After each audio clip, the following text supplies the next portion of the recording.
좋은 인생을 건축하는 법. 첫 번째, 마태복음 7장 24절에서 29절 말씀.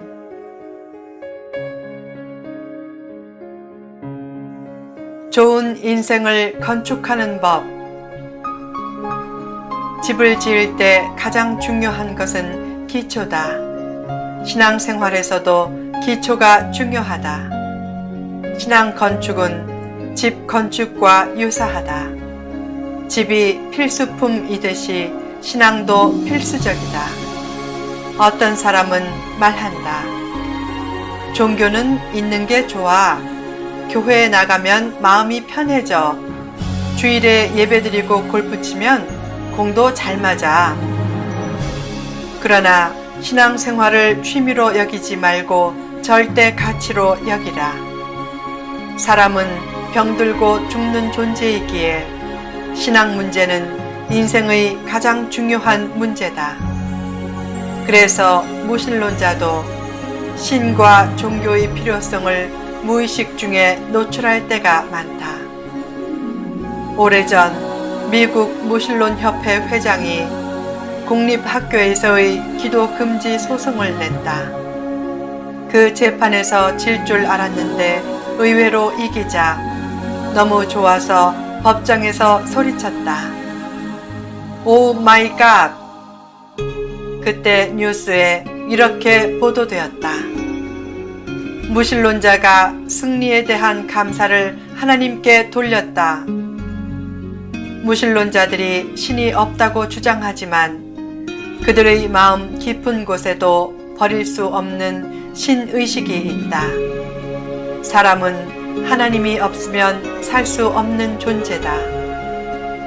무신론도 문제지만 운명론도 문제다. 운명론자들은 삶이 운명적으로 다 결정되었다고 믿는다. 반면에 하나님의 약속을 믿는 성도는 미래의 약속이 너무 뚜렷하기에 예정설을 주장하기도 하지만 예정설의 예정은 미래가 결정되었다는 의미보다는 미래가 약속되었다는 의미가 크다. 믿음 생활은 하나님의 약속을 기초로 삼아 매일의 삶을 능동적으로 건축하는 것이다. 미신적인 운명론과 기독교의 예정론은 다르다. 운명론은 이미 미래가 결정되었기에 발버둥 치지 말라는 말이고, 예정론은 미래의 승리가 약속되었기에 삶을 멋있게 건축해보라는 말이다. 하나님은 집을 다 지어서 주기보다는 집을 건축할 수 있는 자재와 기회를 주신다. 그 자재와 기회를 최대한 활용하면 누구나 좋은 인생을 건축할 수 있다. 좋은 인생을 건축하려면 어떻게 해야 하는가? 1. 가능성의 사고를 가지라. 예수님은 산상수훈의 결론 말씀을 시작하면서 그러므로 누구든지 라고 하셨다. 누구든지 자기가 하기에 따라 복된 삶을 살 가능성이 있다는 암시다. 축복의 가능성에는 운명이나 성별의 차별도 없고 집안 환경이나 자라온 배경이나 나이에 따른 차별도 없다. 지금부터라도 준비하면 누구든지 복된 삶을 살 수 있다. 축복받는 소망과 인물되는 비전을 포기하지 말라. 아무리 어렵고 힘들어도 좌절하거나 불평하지 말라. 복된 삶의 가능성이 없는 사람은 한 명도 없다. 계속 이렇게 고백하며 살라. 예수님은 누구든지 라고 하셨다. 그 누구든지에는 나와 내 자녀도 포함된다. 결코 포기하지 말자. 지금부터 다시 시작해보자. 누구에게나 축복의 가능성이 있듯이 불행의 가능성도 있다. 살다 보면 눈물 골짜기를 통과해야 할 때도 있다. 열심히 그물을 내렸는데 고기 한 마리 못 잡고 새벽을 맞이할 때도 있고, 사랑하는 사람과 눈물로 이별해야 하는 상황이 생길 때도 있다. 중요한 것은 그런 불행의 가능성 속에서도 잡초 속에서 네잎 클로버를 찾듯이 행복을 찾아나가는 것이다. 자신에게 주어진 행복의 클로버가 작은 것 같아도 남과 비교하지 말고 감사하라. 부러워하면 지는 것이다. 지극히 작은 것을 가지고도 감사하는 사람이 가장 부유하고 성숙한 사람이다. 현재 모습이 잡석과 같아도 감사와 믿음 훈련을 통해 지속적으로 자신을 다듬으면 점점 대리석과 같은 인생이 된다.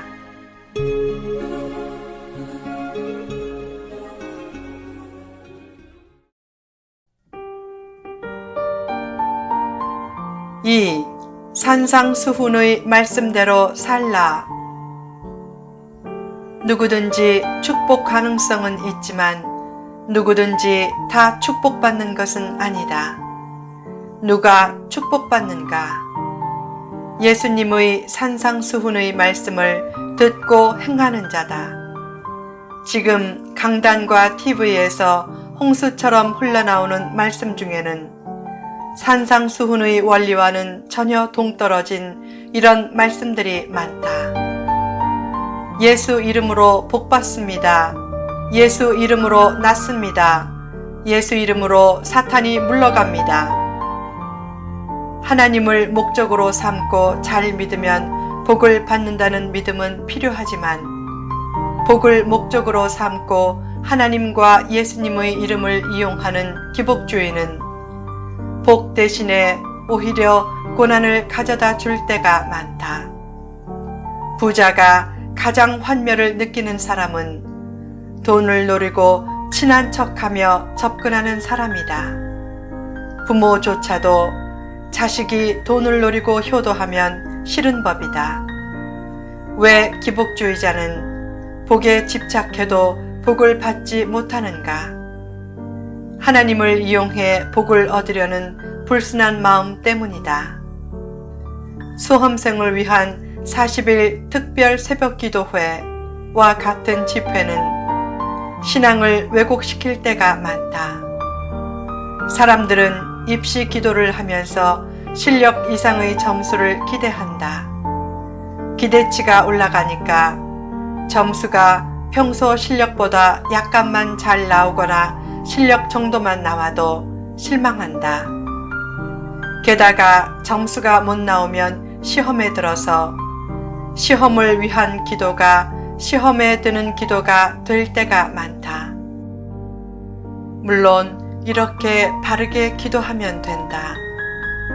하나님, 제 자녀가 최선을 다해 시험을 준비하고 시험 때문에 믿음 생활에 후퇴가 없게 하소서.